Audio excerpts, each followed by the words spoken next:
certain unease concerning the destiny of mankind in the future could come over one who enters with feelings into the thoughts which occupied us at the close of our last lecture. A picture of this future of mankind had to be brought before you yesterday, which on the one hand was great and powerful, filling one with bliss, showing the future condition of the man who has understood the mission of our present age upon the earth, who has received the Christ Spirit, and has thereby been able to keep pace with the necessary spiritualization of our earth, a glorious, blessed picture of those men who are called in exoteric Christianity the redeemed, or, not quite appropriately, the elect. But the opposite picture had also to be put before you, the picture of the abyss, in which is found a mankind which is not in a position to receive the Christ Spirit, which remained imprisoned in matter, which excluded itself, so to speak, from the spiritualizing process leading into the future, which has fallen away from the spiritualized earth, and in a certain sense, apart from it, is advancing toward a frightful fate. When the beast with the 7 heads and 10 horns glowers at us from the abyss, led astray by the other frightful being, the 2-horned beast, this picture gives rise to fear and horror, and many might ask, is it not hard and unwise on the part of Providence to lead a number of men to such a frightful fate, and in a way to condemn them to the abyss of evil? And the question might arise, would it not have been more fitting for a wise Providence to have averted this frightful fate from the very beginning? In answer to these questions, we might, to begin with, say something abstract, theoretical, and it already signifies a great deal for one who can grasp this theoretical statement in his feeling. It is extremely wise of Providence to take care that a number of men should be faced with this terrible fate as a possibility. For if it were impossible for man to sink into the abyss of evil, then what on the one hand we call love, and on the other freedom, would also be unattainable for him. To the occultist, freedom is inseparably connected with the concept of love. Love would be impossible for man, and freedom would be impossible for man, without the possibility of sailing down into the abyss.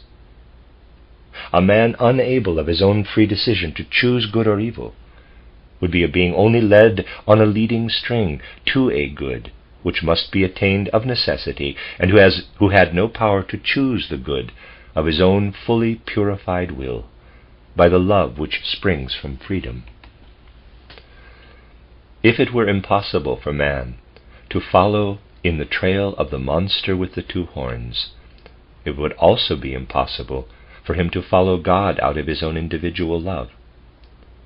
It was in accordance with a wise providence that the possibility of freedom was given to a mankind which has been developing through our planetary system, and this possibility of freedom could be given on no other condition than that man himself was to make the free choice between good and evil.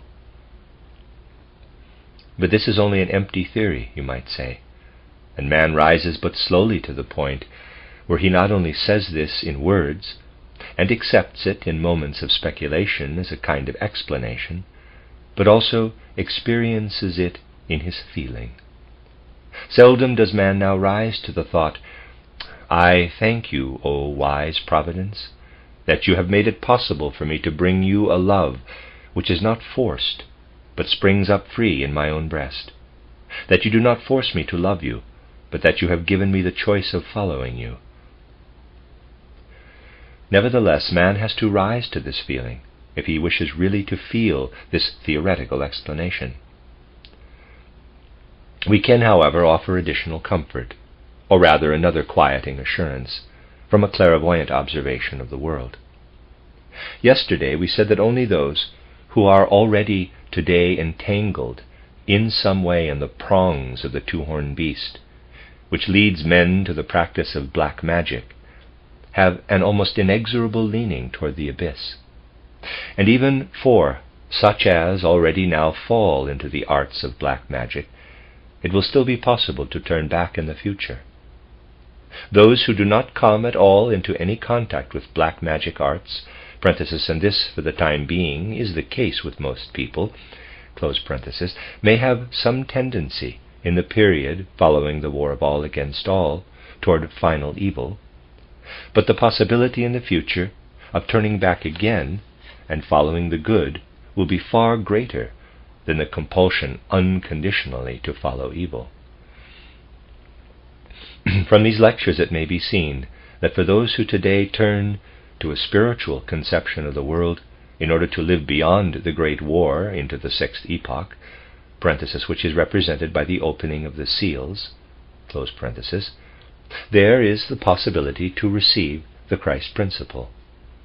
They will be able to receive the spiritual elements which are laid down in the age signified by the community at Philadelphia, and subsequently they will manifest a strong tendency toward becoming spiritual.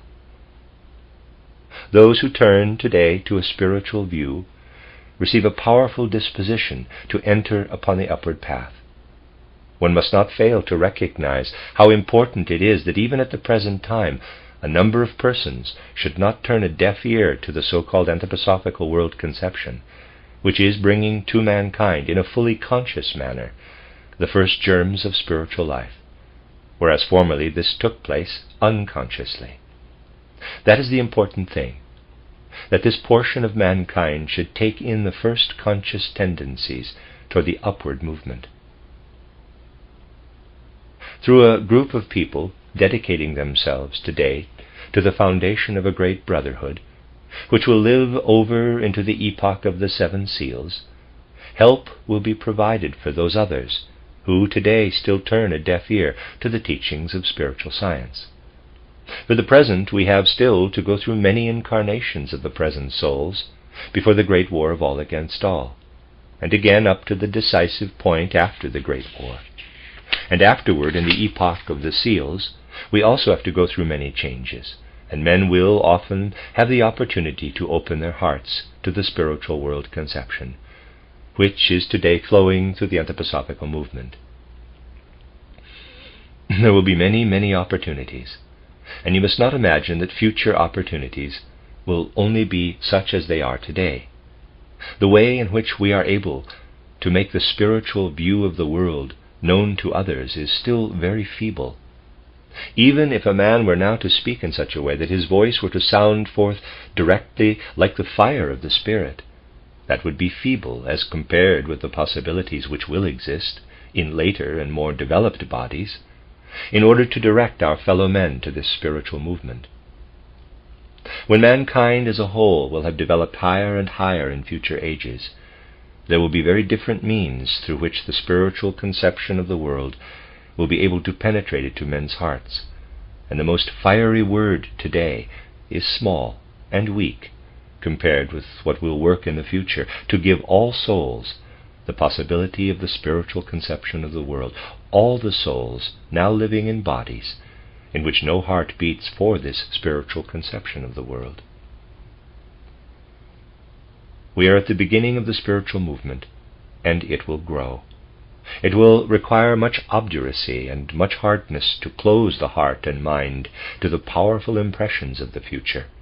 The souls now living in bodies, which have the heart to hear and feel anthroposophy, are now preparing themselves to live in bodies in the future in which power will be given them to serve their fellow men, who up to that time had been unable to feel this heartbeat within them. We are only preparing for the preparers, as yet nothing more. The spiritual movement is today but a very small flame. In the future it will develop into a mighty spiritual fire. When we bring this other picture before our souls, when we let it enter right into our feelings, then there will live in us a very different feeling and a very different possibility of knowledge concerning this fact. Today it is what we call black magic, into which men can, in a certain way, fall consciously or unconsciously. Those who now live out their lives and remain quite untouched by the spiritual conception of the world who live in their comfortable everyday torpor and say, "What does it matter to me what these dreaming anthroposophists say?" These have the least possibility of entering into the circles of black magic. In their case, they are now only neglecting the opportunity to help their fellow men in the future in their efforts to attain the spiritual life. For themselves, they have not yet lost much. But those who today are beginning in an unlawful way to take up the spiritual life are really taking up into themselves, in the very first beginnings, the germs of something one might call black magic. There are very few individuals today who have already fallen into black magic in the frightful sense, in which the horrible art of mankind must really be spoken of, in which this horrible art of mankind must really be spoken of. You will best understand that this really is so if I give you but a slight indication of the way in which black magic is systematically cultivated. Then you will see that you may search high and low among all your acquaintances, and you will find no one of whom you could believe that he was already inclining to such arts. All the rest is fundamentally only the purest dilettantism, which may be easily got rid of in future ages. It is bad enough that in our day things are sometimes praised with the intention to defraud people, things which in a certain sense are also the beginning of the art of black magic.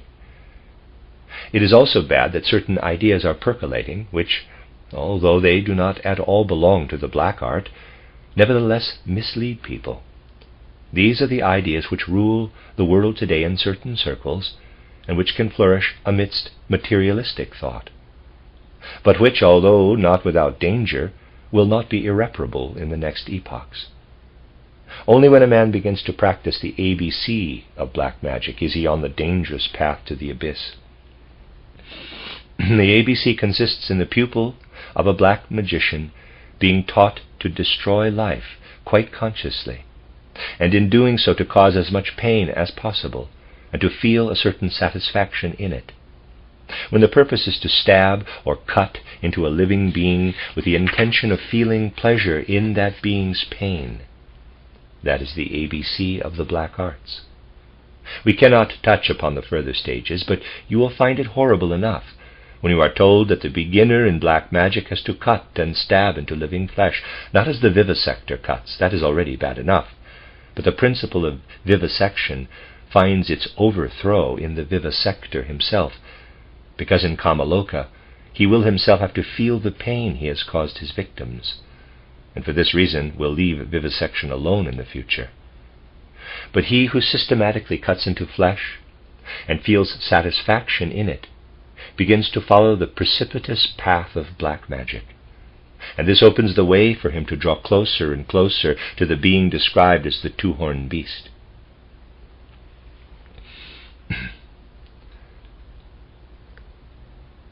This seductive being is of quite a different nature from man. It originates from other world periods. It has acquired the tendencies of other world periods, and will feel deep satisfaction when it meets with beings such as those evil ones who have refused to take up inwardly the good which can flow from the earth. This being has been unable to receive anything from the earth. It has seen earth evolution come, but has said, "I have not progressed with the earth in such a way that I can gain anything from earthly existence."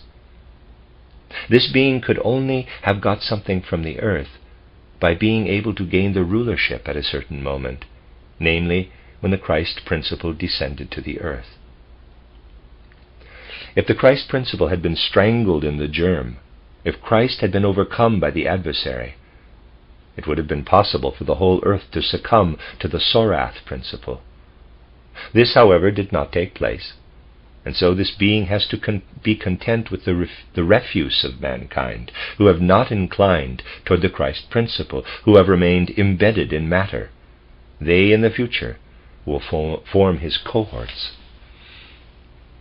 Now, in order to understand these cohorts more clearly, we must consider two ideas, which in a certain sense may serve as a key to certain chapters of the Apocalypse. We must study the ideas of the, quote, first death, close quote, and the, quote, second death, close quote. What is the first death and what is the second death of man, or of mankind? We must form a clear picture of the ideas which the writer of the Apocalypse connected with these words. To this end, we must once more recall to mind the elementary truths concerning human existence. Consider a human being of the present day, one just like each of you. He lives in such a way that from morning, when he awakes, until evening, when he falls asleep, he consists of four principles: the physical body, etheric body, astral body, and the ego. We also know that during his earthly existence, man works from his ego upon the lower principles of his being, and that during the earth existence he must succeed in bringing the astral body under the control of the ego. We know that the earth will be followed by its next incarnation, Jupiter. When man has reached Jupiter, he will appear as a different being. The Jupiter man will have thoroughly worked from his ego upon his astral body. And when today we say, the earth man who stands before us in the waking condition has developed physical body, etheric body, astral body, and ego, we must say of the Jupiter man, he will have developed physical body, etheric body, astral body, and ego, but he will have changed his astral body into spirit self.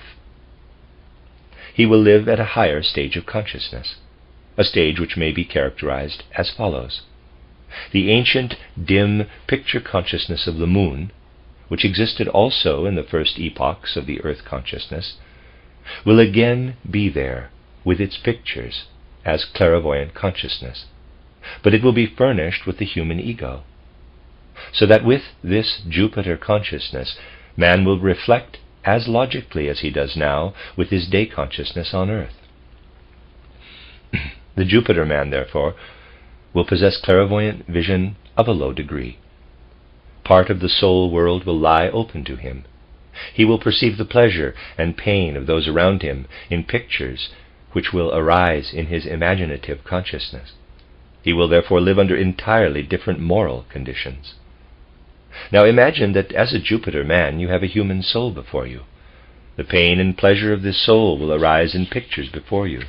The pictures of the pain of the soul will torment you, and if you do not remove the other's pain, it will be impossible for you to combine the pain of the other soul with your own well-being. The pictures of sorrow and suffering would torment the Jupiter man with his higher consciousness, if he were to do nothing to alleviate this sorrow, and thus at the same time remove his own distressing pictures, which are nothing but the expression of the sorrow around him. It will not be possible for one to feel pleasure or pain without others also feeling it. Thus we see that man gains an entirely new state of consciousness in addition to his present ego consciousness. If we wish to understand the importance of this in evolution, we must once more turn our attention to man when asleep. During this condition, the physical body and etheric body lie in bed, and his ego and astral body are outside. During the night, if we speak somewhat inexactly, he callously abandons his physical and etheric bodies. But through being able to liberate himself during the night from his physical and etheric bodies, through being able to live at night in a spiritual world, it is possible for man, just during this earthly existence, to work transformingly from his ego upon his astral body. How does he do this? To describe this clearly, we may say, let us take man in his waking state. Let us suppose that in addition to his professional work and duties, he devotes a short time to higher considerations, in order to make his own, for instance, the great impulses which flow from the Gospel of St. John, from the words, "In the beginning was the Word, and the Word was with God."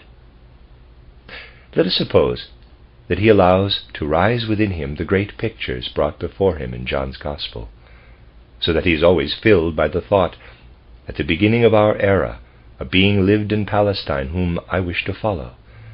I will so order my life that everything may be approved by this being, and I will consider myself as a man who has taken this personality as his ideal." But we need not intolerantly think that the Gospel of St. John alone may be taken. It is possible in many other ways to immerse oneself in something which can fill the soul with such pictures.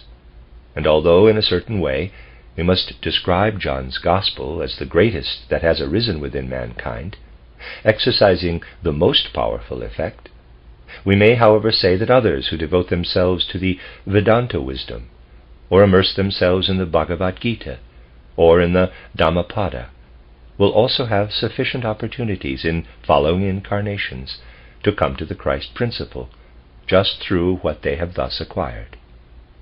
Let us suppose that during the day a man fills his soul with pictures and ideas such as these. Then his astral body is laid hold of by these thoughts, feelings, and pictures, and they form forces in his astral body and produce various effects in it. Then when man withdraws from his physical and etheric bodies at night, these effects remain in the astral body, and he who, during the day, has been able to immerse himself in the pictures and feelings of John's Gospel has created something in his astral body which during the night appears in it as a powerful effect. In this way man works today during the waking consciousness upon his astral body. Only the initiate can become conscious of these effects today, but men are gradually developing toward this consciousness. Those who reach the goal of earth evolution will then have an astral body completely permeated by the spiritual content which the ego has implanted into it. They will have this consciousness as a result, as a fruit of earth evolution, and will carry it over into the Jupiter condition. We might say that when the earth period has thus come to an end, man will have gained capacities which are symbolically represented by the building of the New Jerusalem. Man will then already look into the picture world of Jupiter. The spirit self will then be fully developed in him. That is the goal of the earth evolution. What, then, is man to gain in the course of earthly evolution? What is the first goal? The transformation of the astral body. This astral body, which today is always free of the physical and etheric bodies at night, will appear in the future as a transformed portion of the human being. Man brings into it what he gains on the earth, but this would not be sufficient for the earth evolution. Imagine that man were to come out of the physical body and etheric body every night, and were to fill his astral body with what he had acquired during the day, but that the physical and etheric bodies were untouched by it. Man would then still not reach his earthly goal. Something else must take place. It must be possible for man, during his earthly evolution, to imprint ever and again, at least in the etheric body, what he has taken into himself. It is necessary for this etheric body also to receive effects from what man develops in his astral body. Man cannot yet of himself work into this etheric body. Upon Jupiter, when he has transformed his astral body, he will be able to work into this etheric body also. But today he cannot do this. He still needs helpers, so to speak. Upon Jupiter, he will be capable of beginning the real work on the etheric body. Upon Venus, he will work on the physical body. This is the part most difficult to overcome. Today he still has to leave both the physical and etheric bodies every night and emerge from them. But in order that the etheric body may receive its effects, so that man shall gradually learn to work into it, he needs a helper. And the helper who makes this possible is none other than Christ, while we designate the being who helps man to work into the physical body as the Father. But man cannot work into his physical body before the helper has come, who makes it possible to work into his etheric body. No man cometh to the Father but by me. No one acquires the capacity of working into the physical body who has not gone through the Christ principle. Thus, when he has reached the goal of earthly evolution, man will have the capacity, through being able to transform his astral body by his own power, to work down into the etheric body also. This he owes to the living presence of the Christ principle on the earth. Had Christ not united himself with the earth as a living being, had he not come into the aura of the earth, then what is developed in the astral body would not be communicated to the etheric body. From this we see that one who shuts himself up by turning away from the Christ principle deprives himself of the possibility of working into his etheric body in the way that is necessary during earthly evolution. Thus we shall be able to characterize in another way the two kinds of man whom we find at the end of Earth's evolution. We have those who have received the Christ principle and thus transformed their astral body, and who have gained the help of Christ to transform the etheric body also. And we have the others who did not come to the Christ principle, who also were unable to change anything in the etheric body, for they could not find the helper, Christ. Now let us look at this future of mankind. The earth spiritualizes itself. That is, man must lose completely something which he now in his physical existence considers as belonging to him. We can form an idea of what will then happen to man if we consider the ordinary course of his life after death. He loses the physical body after death. It is to this physical body that he owes the desires and inclinations linked to ordinary life. And we have described what man experiences after death. Let us take a person who is fond of some particularly dainty food. During life he can enjoy this, but not after death. The desire, however, does not cease, for this is seated not in the physical body but in the astral body. And as the physical instrument is absent, it is impossible to gratify this desire. Such persons look down from Kamaloka to the physical world which they have left. They see there all that could give them satisfaction, but they cannot enjoy it because they have no physical instrument for the purpose. Through this they experience a burning thirst. Thus it is with all desires that remain in man after death and are related to the physical world, because they can only be satisfied through physical instruments. This is the case every time after death. Each time man sees his physical body fall away, and as something remains in him from this physical body, it still urges him to the ordinary world of the physical plane. And until he has weaned himself from this in the spiritual world, he lives in the fire of desires. Now imagine the last earthly incarnation before the spiritualization of the earth, the laying aside of the last physical body.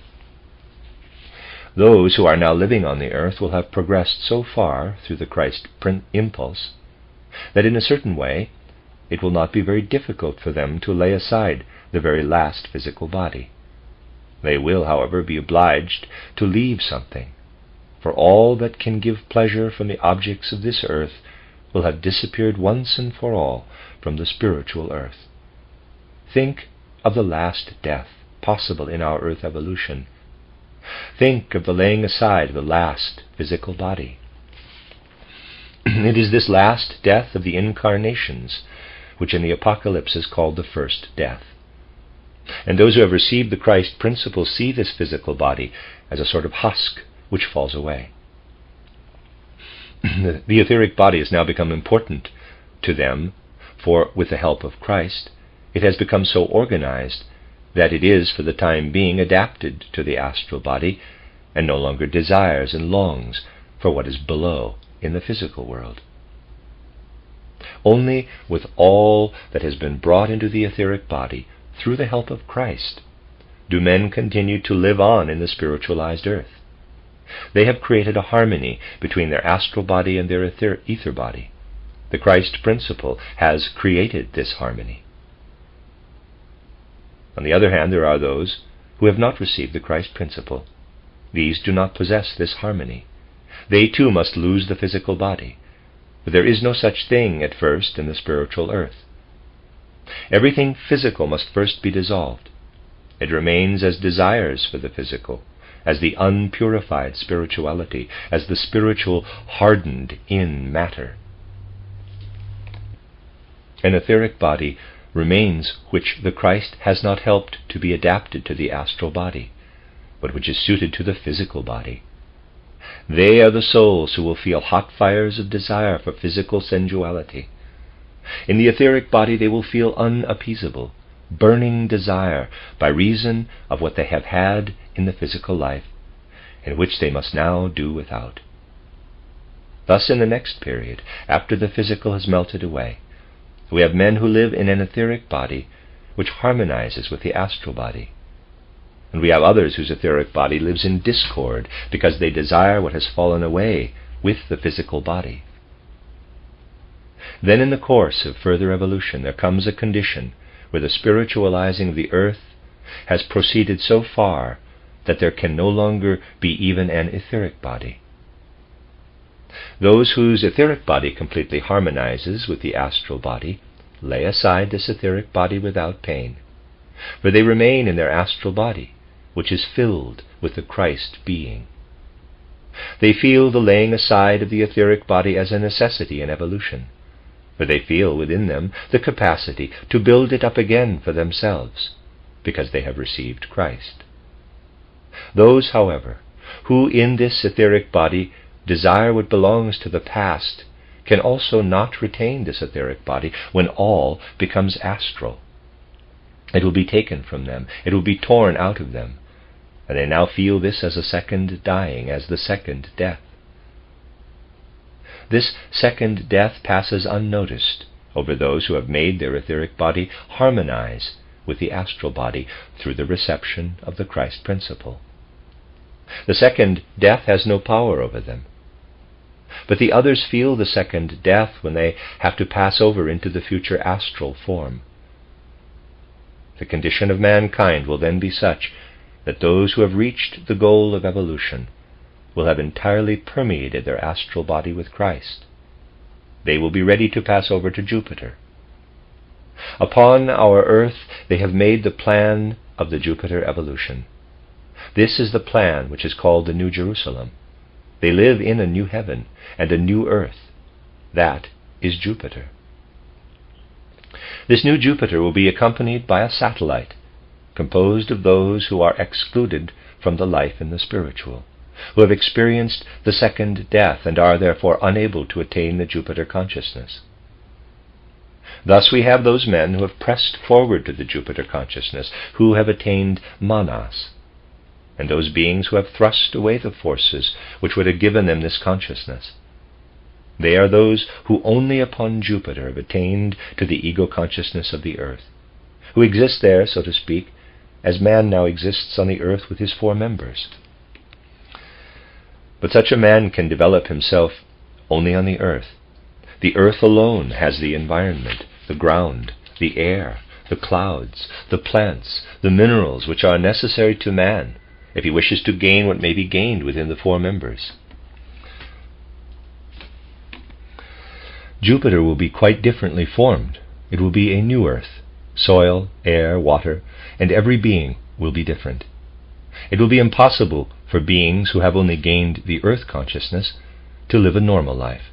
They will be backward beings. But now comes something that will once again comfort us. Even on this Jupiter, there is still a last possibility, through the strong powers which the more advanced will have, to move those fallen beings to turn back, and even to convert a number. Only with the Venus incarnation will come the last decision, the unalterable decision. When we reflect upon all this, the thought we recently considered will be seen in a new light. It will no longer call forth anxiety and disquietude, but only the determination, I will do everything necessary to fulfill the earth mission. When we consider all this in the right way in our souls, a mighty picture of the future of mankind opens up before us, and we get some idea of all that was in the illuminated soul of the writer of the Apocalypse, who wrote down what we, in a faltering way, can discover from a study of it. Every word of the writer, indeed every turn of expression, is significant. We must only try to understand it clearly. Thus, according to our last lecture in 666, we are referring to the beast with the two horns. and then a remarkable statement is made. Here is wisdom. Let him that hath understanding count the number of the beast, for it is the number of a man.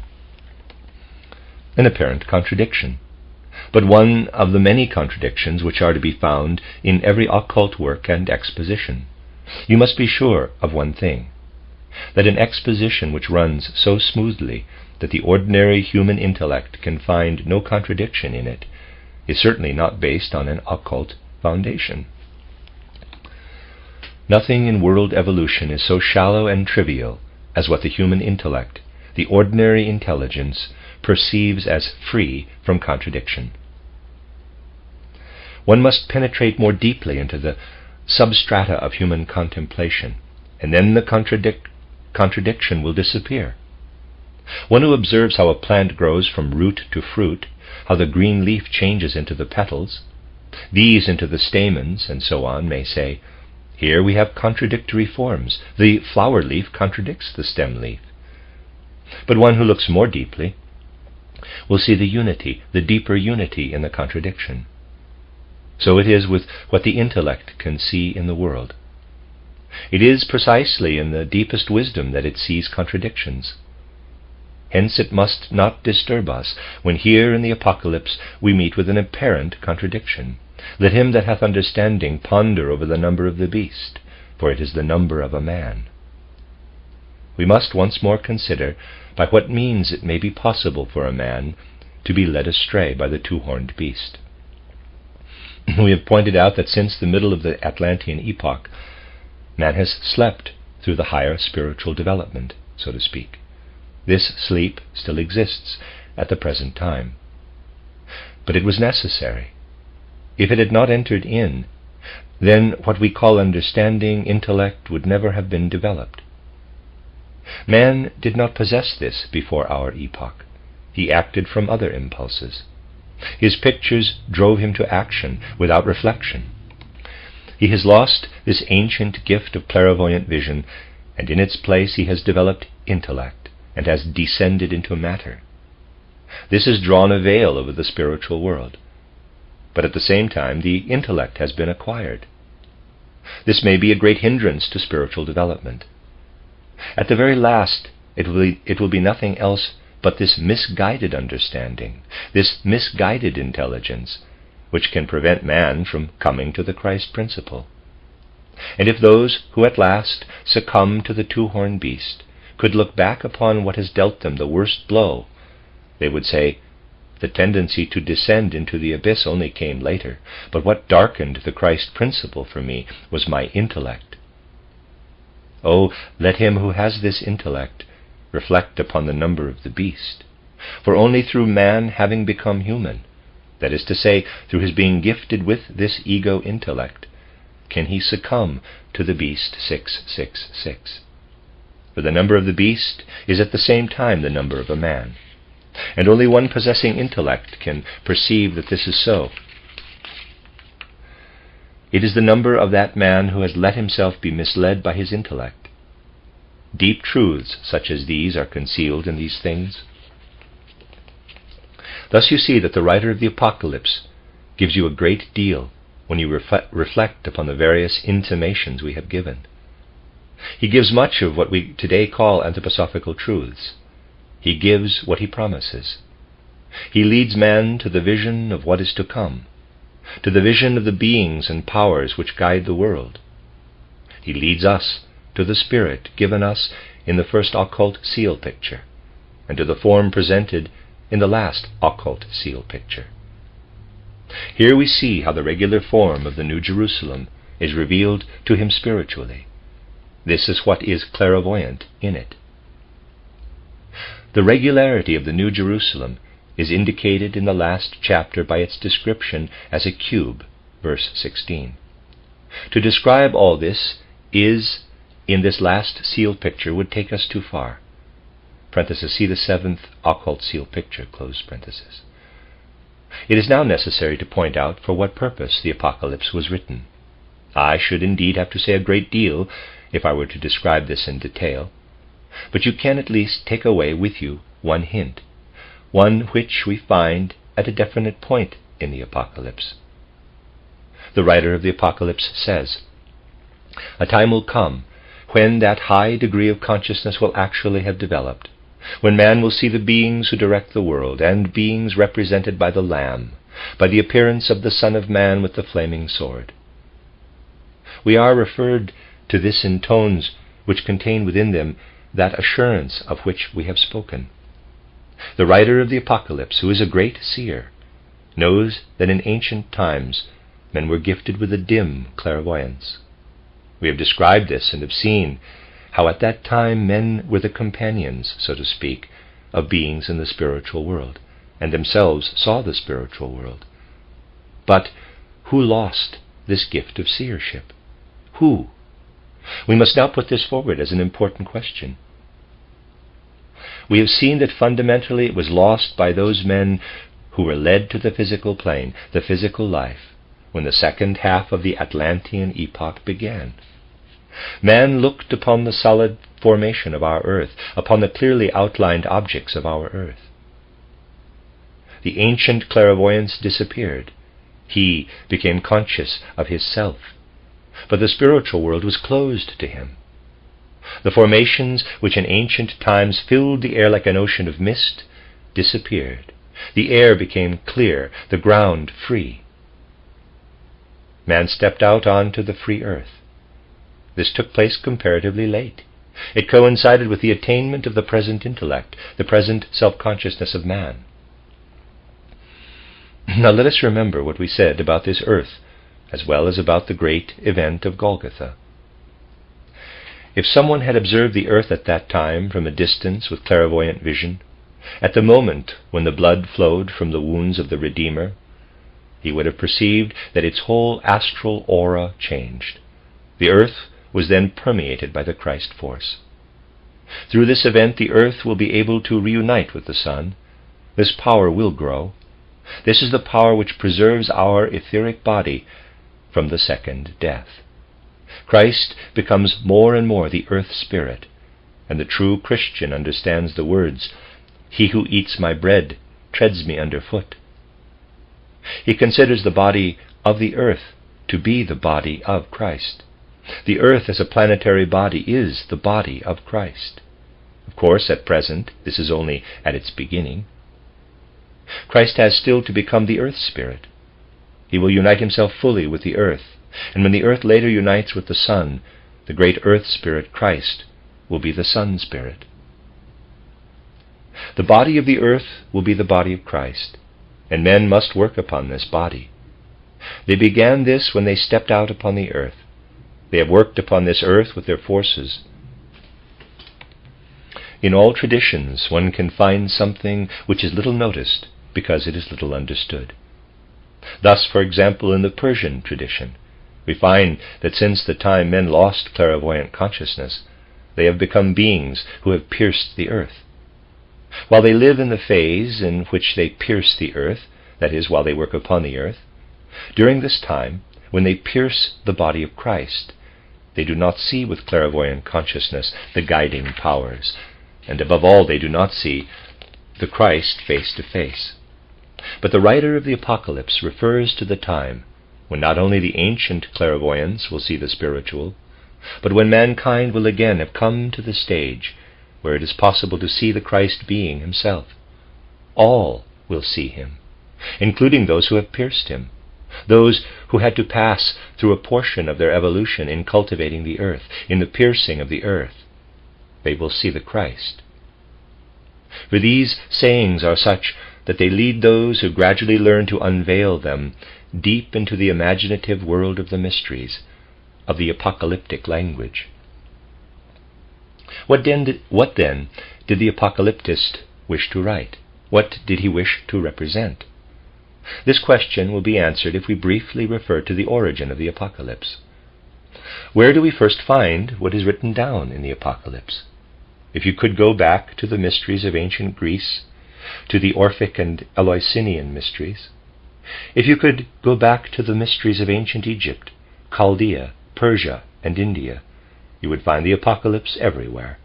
It existed, it was there, it was not written down, but lived from one generation of priests to another, through the generations of initiators, where memory was so vivid that one could master such abundant material. Memory even in such later times was far better than ours. We need only remember the singers of the Iliad, how they went about and sang their songs from memory. It is only comparatively recently that memory has deteriorated so much. In the mysteries, these truths were not written down, but they lived from generation to generation of the initiators. Why was the Apocalypse written? Its purpose was to serve as an instruction for those who brought the pupils into initiation. At that time, the one who was to be initiated was led out of the physical body and remained as if dead. But when he had been led out, the initiator enabled him to see in his etheric body what later, through the Christ impulse, could be seen clairvoyantly in the physical body. Thus the ancient initiates were the prophets who could point to Christ, and they did so. They were able to do this because Christ is shown in this apocalypse as due to appear in the future. The mystery of Golgotha had never yet taken place where a person in the physical body could live through the whole drama of initiation historically. Where then could the possibility of this event of Golgotha be comprehended? At a certain stage, the initiates had comprehended it outside their body. What took place on Golgotha had taken place in another consciousness. There might have been thousands there, and yet the event of Golgotha could have passed by them unnoticed. What would it have been to them? The death of an ordinary condemned person. It was only possible to understand what took place on Golgotha where the contents of the mysteries were known. The initiators could say, "You understand the one whom we have shown you during the 3.5 days, whom the prophets have announced to you, if you use the means which the mysteries can give you." The apocalyptist had received the oral tradition of the mysteries. He said, "If I am permeated with what can be experienced in the mysteries, Christ appears to me." Thus the apocalypse was nothing new, but its application to the unique event of Golgotha was something new. The essential thing was that for those who had ears to hear, it was possible, with the help of what is in the Apocalypse of John, to penetrate gradually to a true understanding of the event of Golgotha. This was the intention of the writer of the Apocalypse. He received the Apocalypse from the ancient mysteries. It is an ancient, sacred book of mankind, and has only been presented externally to mankind by the disciple whom the Lord loved, and to whom he bequeathed the task of announcing his true form. He is to remain until Christ comes, so that those who have an illuminated consciousness will be able to understand him. He is the great teacher of the true event of Golgotha. He has given to man the means by which he can really understand the event of Golgotha. At the beginning of the Apocalypse, the writer says, parenthesis, "I have tried to translate the first few words in such a way that they convey the true meaning," close parenthesis. "This is the revelation of Jesus Christ, which God gave unto his servant, to show in brief what must needs come to pass. This is put in symbols and sent through his angel to his servant John, who wrote these things." He wishes to describe it in brief. What does this mean? It means, in other words, if I were to describe in detail all that will take place from now up to the goal of Earth evolution, I should have to write a very great deal, but I will show it to you in a short sketch.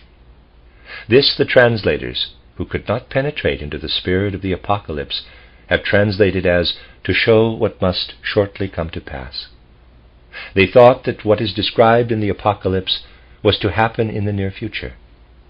But it ought to read, "I will briefly describe what will take place." The original text has a phrase which fully admits of the true interpretation. I have tried to give in the introduction to title Seals and Columns. We have said much in these lectures concerning this ancient, sacred document of the human race, much concerning the secrets which the Lord imparted to mankind through the disciple whom he loved. You may have learned from this that the Apocalypse is a profound book full of wisdom, and of perhaps sometimes during these considerations been troubled because much in it is so difficult to understand.